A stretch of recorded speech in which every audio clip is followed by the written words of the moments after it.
Yon, good morning mga idol. So ito yung huli natin kagabing bangus. So gagawin natin siyang Spanish sardines bangus para hindi siya mapanis kasi pag sa rep masisira lang to eh.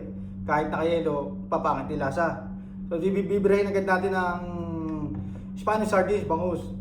So yung bangus natin, binabad natin ng 30 minutes. Na nilagyan natin ng mga konting asin.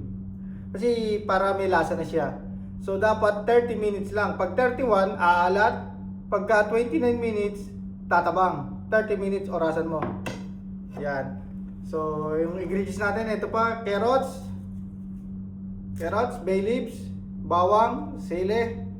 Madali na mo makita, nasa Google yan eh. Google mo. Ito, ano ba tawag dyan? Olives. Yan, ngayon lang nakakita nito eh. Hindi ko alam. Chinek lang natin doon eh. Ilalagay daw to. Peppercorn. Tapos ito yung magiging ano natin, sikreto sa ating Spanish, yung olive oil. Yan, magkamukha pala sila, pareho olive oil. So, paano? Start na natin.